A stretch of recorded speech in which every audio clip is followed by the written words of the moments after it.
Olá, boa noite para você. Começou na manhã de hoje o julgamento do caso Oscar Cardoso, delegado assassinado com quase 20 tiros em março de 2014.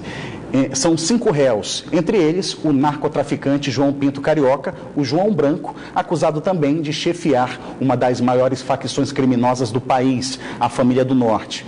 Por ordem da Justiça, a imprensa não pode fazer imagens do julgamento, que só deve terminar no domingo.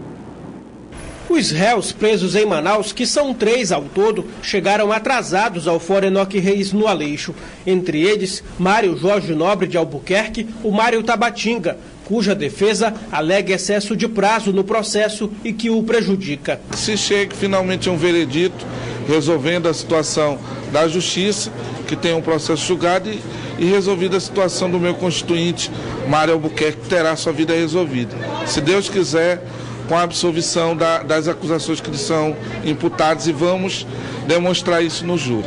Após ser adiado 4 vezes, o julgamento do caso Oscar Cardoso, que estava marcado para começar às 8h30 da manhã desta sexta-feira, teve início com cerca de 2 horas de atraso.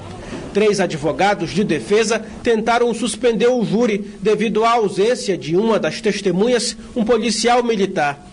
Os pedidos foram indeferidos pelo juízo. O advogado de Marcos Miranda, Marcos Pará, vindo do presídio de Mossoró, no Rio Grande do Norte, falou sobre o depoimento de uma testemunha confidencial. A primeira, que foi confidencial, ela que viu o fato, não reconheceu os acusados. Então, para a defesa, quanto mais testemunhas desse estilo aparecer para os jurados, é importante para a defesa. Seriam 2 testemunhas confidenciais, mas a outra pessoa, que também foi ouvida na manhã de hoje, resolveu desistir do sigilo e aparecer de cara limpa. Principal personagem acusado de ser o mandante do assassinato do delegado Oscar Cardoso, o narcotraficante João Pinto Carioca, o João Branco, participa do julgamento por videoconferência direto de Catanduvas, no Paraná, onde ele está preso. Ao todo, são 5 réus acusados de envolvimento na morte do delegado da Polícia Civil do Amazonas, Oscar Cardoso, ocorrida em março de 2014. Não foi permitido à imprensa fotografar ou filmar a sessão do júri. Já está quase tudo pronto para as votações do segundo turno da eleição suplementar 2017.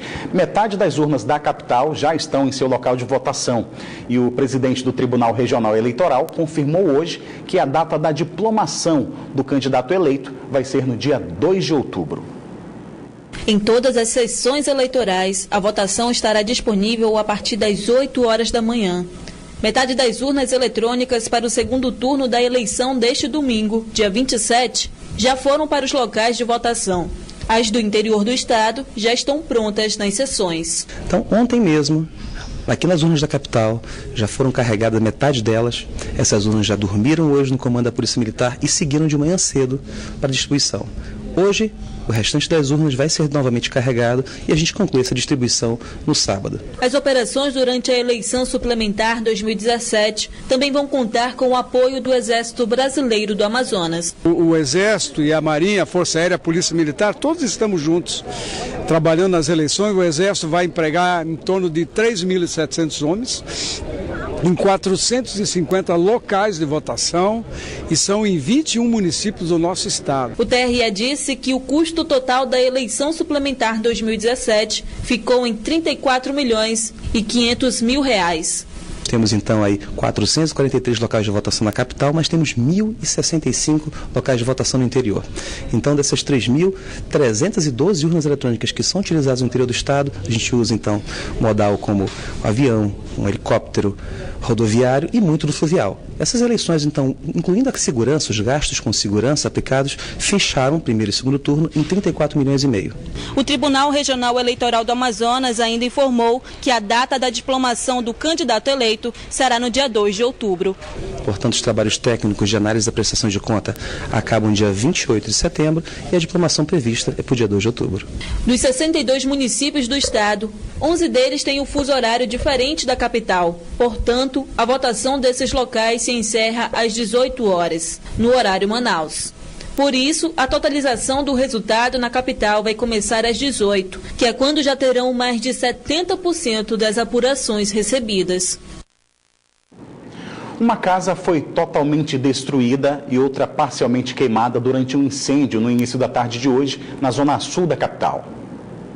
O incêndio começou por volta de 12:30, nesta casa de madeira localizada no beco Walter Batista, bairro Petrópolis.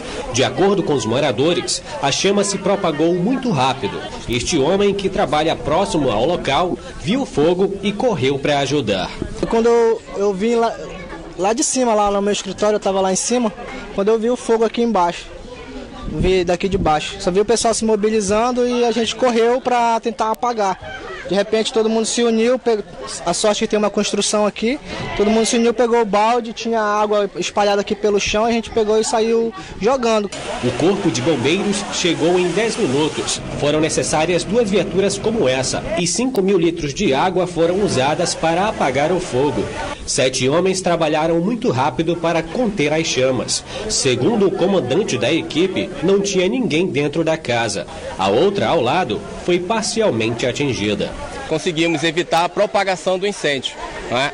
Uma casa de madeira, infelizmente ela queimou completamente, mas uma outra casa mista, nós conseguimos salvar ainda, né? E queimou só uma parte da casa de madeira. Nós já estamos fazendo agora o trabalho de rescaldo, né, que é revirando os entulhos para evitar a propagação do incêndio, para que ele possa reativar novamente. E não foi informado nenhuma vítima. Nem aqui, quando estávamos fazendo o trabalho, não apareceu ninguém que tivesse sido acidentado. Ainda não há indícios do que poderia ter causado o incêndio. O tenente dos bombeiros orienta a população para que tenham cuidado nessa época de calor, pois a alta temperatura colabora para a propagação do fogo. A gente já alerta a população que nós estamos no tempo de seca, um tempo muito quente. Então há um risco muito grande as casas, e deixar essa casa aqui, apesar de ser de madeira, mas já tinha um aparelho de ar-condicionado. Nessa quentura, pode ser que tenha aquecido, não posso dizer que foi isso. Mas está muito quente, então a gente tem que ter um cuidado redobrado nesse período. A outra casa atingida não tem risco de desabamento. Os moradores não quiseram gravar a entrevista. Eles conseguiram tirar os eletrodomésticos e pertences antes do fogo atingir a casa deles. Hoje, 25 de agosto, é comemorado o Dia do Soldado. A data é uma homenagem ao patrono do Exército Brasileiro, Duque de Caxias. E aqui em Manaus foi realizada uma solenidade no Comando Militar da Amazônia. A marcha sincronizada e a farda verde-oliva.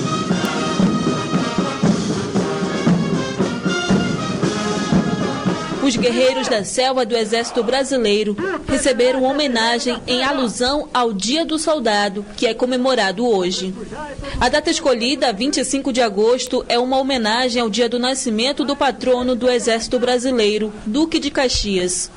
O comandante militar do Amazonas, General Geraldo Antônio Mioto, destacou a missão e os valores do Exército no compromisso com a nação. É o dia deles.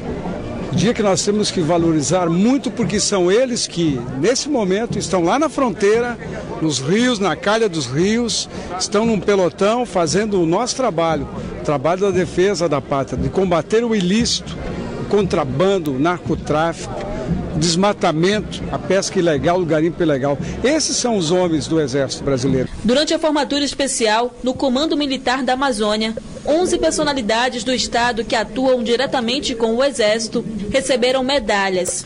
Entre eles, o desembargador Flávio Pascarelli, presidente do Tribunal de Justiça do Amazonas, e o major brigadeiro do ar, Valdeísio Ferreira Campo, comandante do 7º Comar. É uma grande honra para mim e para o Poder Judiciário receber essa medalha no Dia do Soldado.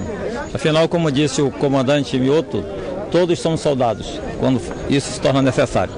Hoje é um dia muito especial para todo militar brasileiro, porque o soldado é o soldado da terra, é o soldado do mar e é o soldado do ar. Todos defendemos a mesma causa com os mesmos valores. E hoje, em particular, é um dia muito especial para mim, como representante maior da Força Aérea, por ter recebido essa distinção de serviço amazônico. O evento foi marcado pelo desfile das tropas.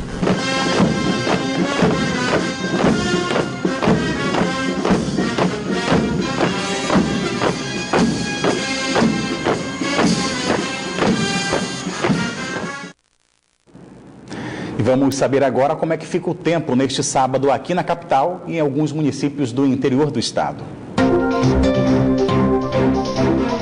Em Manaus, o tempo fica ensolarado. As temperaturas variam entre 26 e 34 graus. Em Tabatinga, a previsão é de muitas nuvens com chuva fraca, mínima de 25 e a máxima de 30 graus. Em Juruá, o tempo fica encoberto com possibilidades de chuva, mínima de 25 e a máxima de 34 graus. E em Manicoré, a previsão é de sol entre nuvens. As temperaturas variam entre 25 e 36 graus. O novo treinador da Seleção Brasileira Feminina de Handebol, medalhista olímpico pela Espanha, está em Manaus para passar uma espécie de aperfeiçoamento técnico a atletas e treinadores, com o objetivo de criar um único estilo de jogo para ser treinado desde as categorias de base, ainda nos estados. Na prática, os atletas amazonenses aprenderam técnicas de reposição, defesa e ataque. E tudo foi assistido de perto pelos técnicos. O curso internacional de handebol foi ministrado durante toda a tarde. O técnico Jorge Duenhas trouxe o que há de mais moderno no mundo do handebol. Entendo que de cara aos Jogos de Tóquio... Jorge Duenhas, que já foi medalhista olímpico com a seleção espanhola, disse estar surpreso com o nível de habilidade das jogadoras do Amazonas e confessou que a seleção brasileira vai dar trabalho nos próximos Jogos Olímpicos porque tem grandes jogadoras. Nos den maiores possibilidades de poder disputar os jogos com mais número de jogadoras. O curso vai servir para nivelar as categorias de base nos estados, criar um único estilo de jogo e a padronização do handebol brasileiro. A vinda dele, além de ser de grande valia, é de suma importância para o desenvolvimento do handebol local. O Cristóvão veio de Manaquiri, município que fica a 80 quilômetros distante de Manaus. Segundo ele, valeu a pena encarar uma maratona para aprender as novas técnicas de handebol. A modalidade de handebol, para nós no município, é muito carente. E com um curso desse só vem a brilhantar mais ainda o nosso amor pela modalidade. Aproximadamente 60 pessoas de Manaus e do interior do estado participaram do curso internacional de handebol.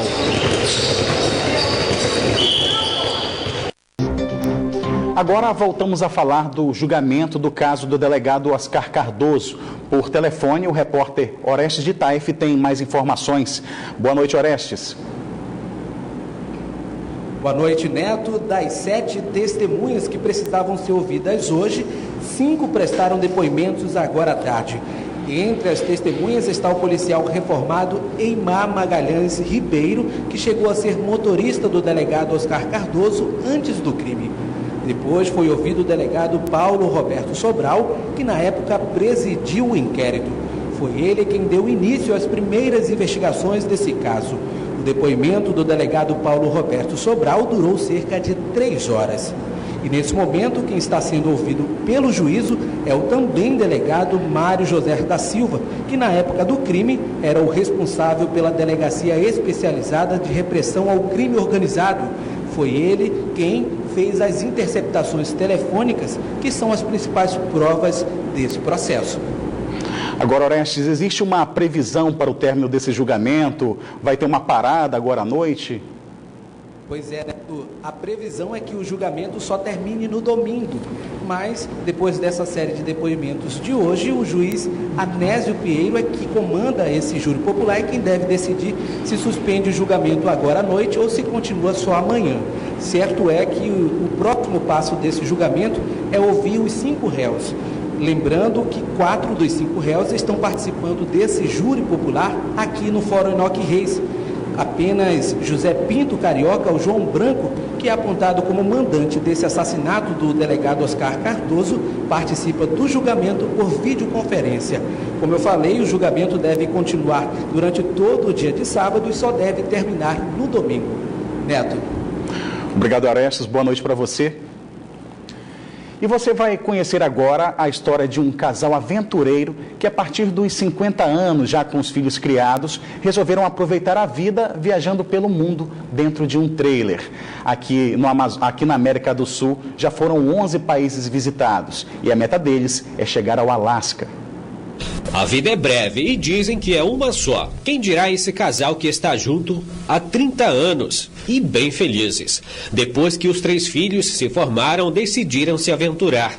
O Rony e a Keila começaram a viajar em 2015. Durante 1 ano e meio, passaram por 11 países da América do Sul a bordo de um trailer.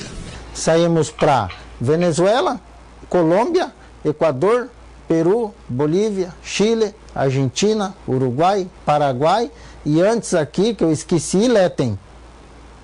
Então conhecemos tudo. Foi 1 ano e 6 meses, 90 mil quilômetros rodados. Quando o marido botou na cabeça que queria aproveitar a vida, foi difícil para ela, mas encarou o desafio junto com o companheiro. Olha, no começo eu tinha medo na dormida, né? Porque você às vezes não encontra locais legais para dormir, então você fica com medo de entrar ladrão dentro da tua casa, mas com o tempo você vai acostumando, né? No dia a dia, toda cidade, todo quintal, todo dia é um lugar diferente, é maravilhoso. Todas as viagens foram marcantes para eles. Cada lugar que passaram, registraram tudo e criaram até uma página na internet. Eles voltaram da viagem no fim de novembro do ano passado e estão reformando o trailer. A ideia é deixar tudo confortável para o próximo roteiro, aqui mesmo no Brasil. Ele estava velho, ele estava... como é que eu te digo? Gasto com o tempo. E não tem a tecnologia que tem hoje. Hoje eu estou refazendo ele e quero usar o máximo de tecnologia possível. A meta agora, 2018, janeiro, no mais tardar fevereiro, começo de fevereiro, é conhecer o Brasil. Começando aqui pelo estado do Pará, Santarém, aí vai para Belém, Maranhão, Fortaleza, Recife, Piauí. Em 2020, eles pensam ir mais longe, querem explorar o mundo afora. Embarca para o Panamá, pega um avião, pega o trailer e a caminhoneta no Panamá, aí sobe Honduras, Nicarágua, México, Estados Unidos, Alasca, Canadá e Alasca. Aí depois volto para os Estados Unidos, eu quero cortar os Estados Unidos, chegar no Pacífico lá, pegar a embarcação e ir para a Europa. Para o casal, nada de comodismo. Ele fez valer o suor de uma vida e quer aproveitar a aposentadoria junto com a esposa. Profissionalmente realizado. Pai e mãe realizados. Nós vamos ficar em casa fazendo o quê? Vamos passear. Temos o mundo como um quintal. A gente vai nessa aventura, eu vou embarcar junto, porque eu gostei, né? Já foi 1 ano e meio de viagem, foi muito bom. E eu pretendo continuar até Deus permitir, né?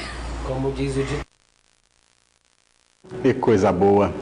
O Band Cidade fica por aqui, mas continua na internet, onde você pode acompanhar outras notícias nas redes sociais, Facebook e Twitter da Band Amazonas. E para rever nossas reportagens, acesse o canal da Band Amazonas no site youtube.com.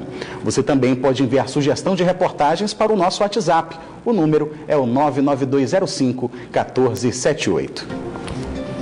Fique agora com o horário eleitoral e em seguida tem as principais notícias do dia no Brasil e no mundo com o Jornal da Band. Uma boa noite para você, um bom fim de semana e a gente volta a se encontrar no domingo, dia da eleição. Até lá!